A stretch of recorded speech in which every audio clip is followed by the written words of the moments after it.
ठीक, तो antibody target और फंक्शन देख लेते हैं। शॉर्ट में आप लोगों को बता देता हूँ कि एंटीबॉडीज़ का काम क्या होता है। एंटीबॉडी समझ गए, बाहर से कोई भी फॉरेन पार्टिकल आया, कोई भी एंटीजन आया, फॉरेन पार्टिकल को क्या बोलते हैं भाई? एंटीजन। और जो हमारी बॉडी एंटीजन को ख़त्म करने के लिए प्रोड्यूस करती है उसको क्या बोलते हैं? एंटीबॉडी।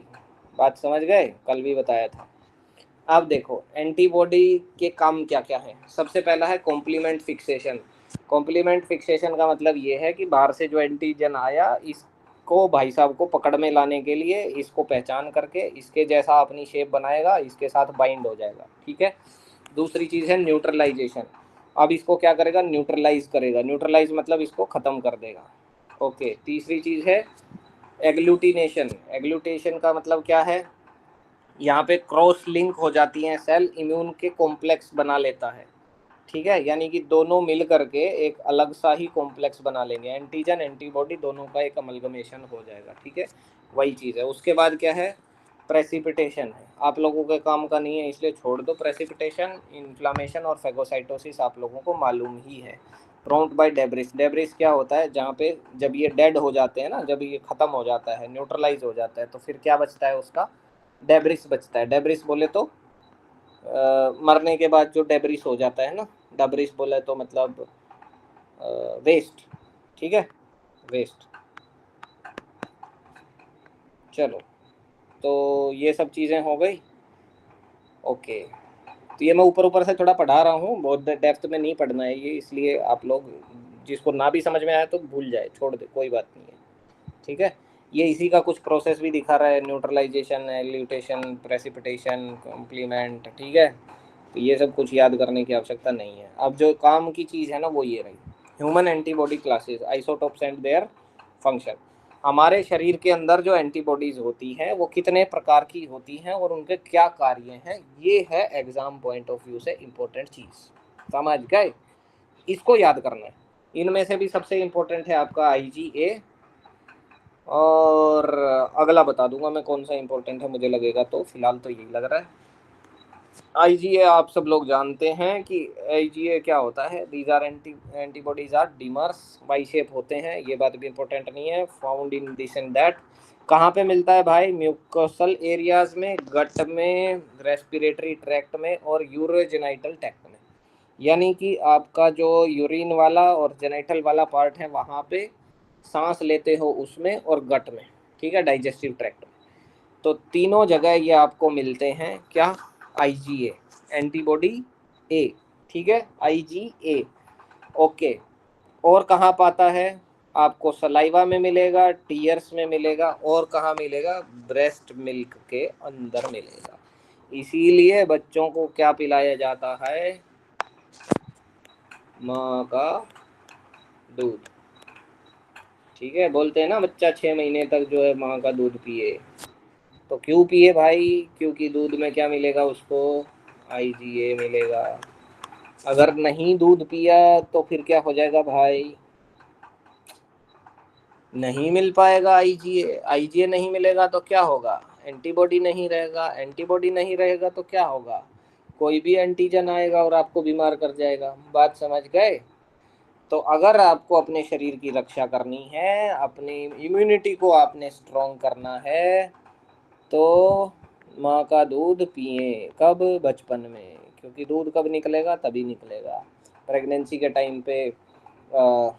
मतलब ये सारी प्रोसेस होती है माँ के शरीर में, और उसके बाद 6 महीने साल भर तक रहती भी है। उसके बाद फिर अ, अपने आप से जो है दूध आना बंद हो जाता है। समझ गए?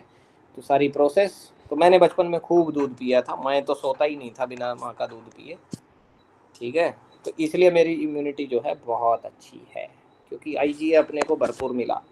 तो आप लोगों में से जिसने नहीं पिया होगा बचपन में ज़्यादा माँ का दूध, तो फिर जिन्होंने बोतल का दूध पिया होगा, निप्पल लगा करके चूं चूं किया होगा, तो ऐसे लोगों की इम्यूनिटी आजकल मिलेगी कमज़ोर। ठीक है, तो ऐसे कितने लोग हैं जो इस चीज़ को एक्सपीरियंस कर पा रहे हैं कि माँ का दूध नहीं पिया इसलिए हमारी इम्यूनिटी कमज़ोर? अगला IgD। IgD क्या होता है, ये भी अपना जो है मेनली एज एंटीजन रिसेप्टर काम करता है ऑन बी सेल्स, ठीक है, and that have not been exposed to antigens, जिनको एंटीजन से एक्सपोजर पहले से नहीं मिला है उनके साथ बाइंड होने का काम किसका है, AGD का है। तो ये सारे हम जो पढ़ रहे हैं ये वो केमिकल्स हैं जो एंटीबॉडी हैं, जो हमारे शरीर की रक्षा करते हैं, जो डिफेंस मैकेनिज्म का काम करते हैं। तो IgD उनमें से ऐसा है जो ऐसी सेल्स के साथ में बाइंड अप होता है जिनको पहले से कोई एंटीजन नहीं मिला, यानी कि फॉरेन पार्टिकल से पाला जिसका नहीं पड़ा है, तो नए पार्टिकल्स के साथ पाला पड़ने का काम किसका है, IgD का। समझ गए, ठीक है। उसके बाद आ जाते हैं IgG पे। तो यहाँ पे जो इम्पोर्टेंट बात है वो ये है, ये वाली, कि ये 75% ह्यूमन बॉडी के अंदर जितने भी एंटीजन हैं उनमें से 75% कौन से होते हैं, IgG होते हैं। तो IgG याद रह ही जाएगा। तो मेजरली ये कितना कंपोज करता है भाई, 75% होते हैं ये टोटल ह्यूमन एंटीबॉडीज के। ठीक, बात सबको समझ में आई? ओके। एंड एक और बात है यहाँ पर, the only antibody capable of crossing the placenta to give passive immunity to foetus. ये भी बात याद रखिए कि जब बच्चा पेट में होता है माँ के, तो ये अकेला एंटीबॉडी है जो माँ के पेट से ही बच्चे के अंदर पहुंच जाता है उसकी रक्षा करने के लिए। तो भगवान ने कितना तगड़ा मैकेनिज्म लगाया है कि माँ के पेट में ही मतलब जो है इम्यूनिटी बच्चे को मिल जाती है, ठीक है।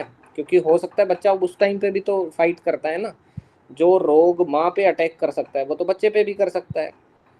तो उससे रक्षा के लिए अकेला एंटीबॉडी जो माँ के शरीर से बच्चे के शरीर के अंदर चला जाता है प्लेसेंटा के थ्रू, वो कौन सा है भाई, IgG। क्योंकि IgA तो वो बाद में माँ का दूध पिएगा तब जाएगा, ठीक है, लेकिन IgG पहले ही चला जाता है गर्भ में। तो सबको याद रहेगी ये बात।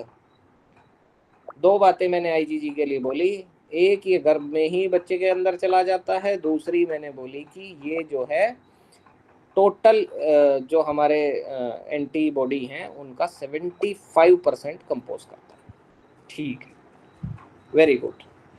अगला, एलर्जी के केस में, एलर्जी के केस में फाइट कौन करता है, IgE।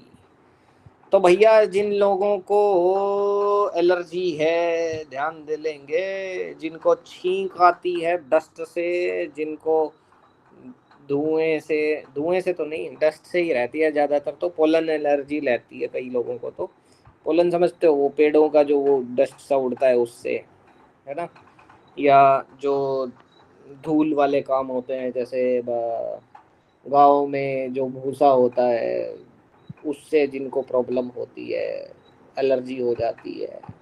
महीन डस्ट से जिसको एलर्जी हो जाती है, बीच में एक बार मुझे भी हो गई थी, अभी भी कभी कभी थोड़ा सा सेंसिटिव हो जाता हूँ। वैसे कभी बचपन से नहीं हुई थी, पिछले 1-2 साल से एक आध बार मेरे को भी ये होने लगी। तो ये वाली चीज़ है वो क्या, IgE।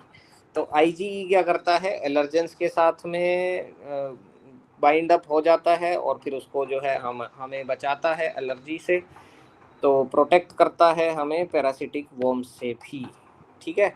दोनों काम ये करता है, लेकिन जिसके अंदर जिस व्यक्ति को ज़्यादा एलर्जी रहती है तो समझ के चलो कि आपके अंदर IgE की कमी है, ठीक है।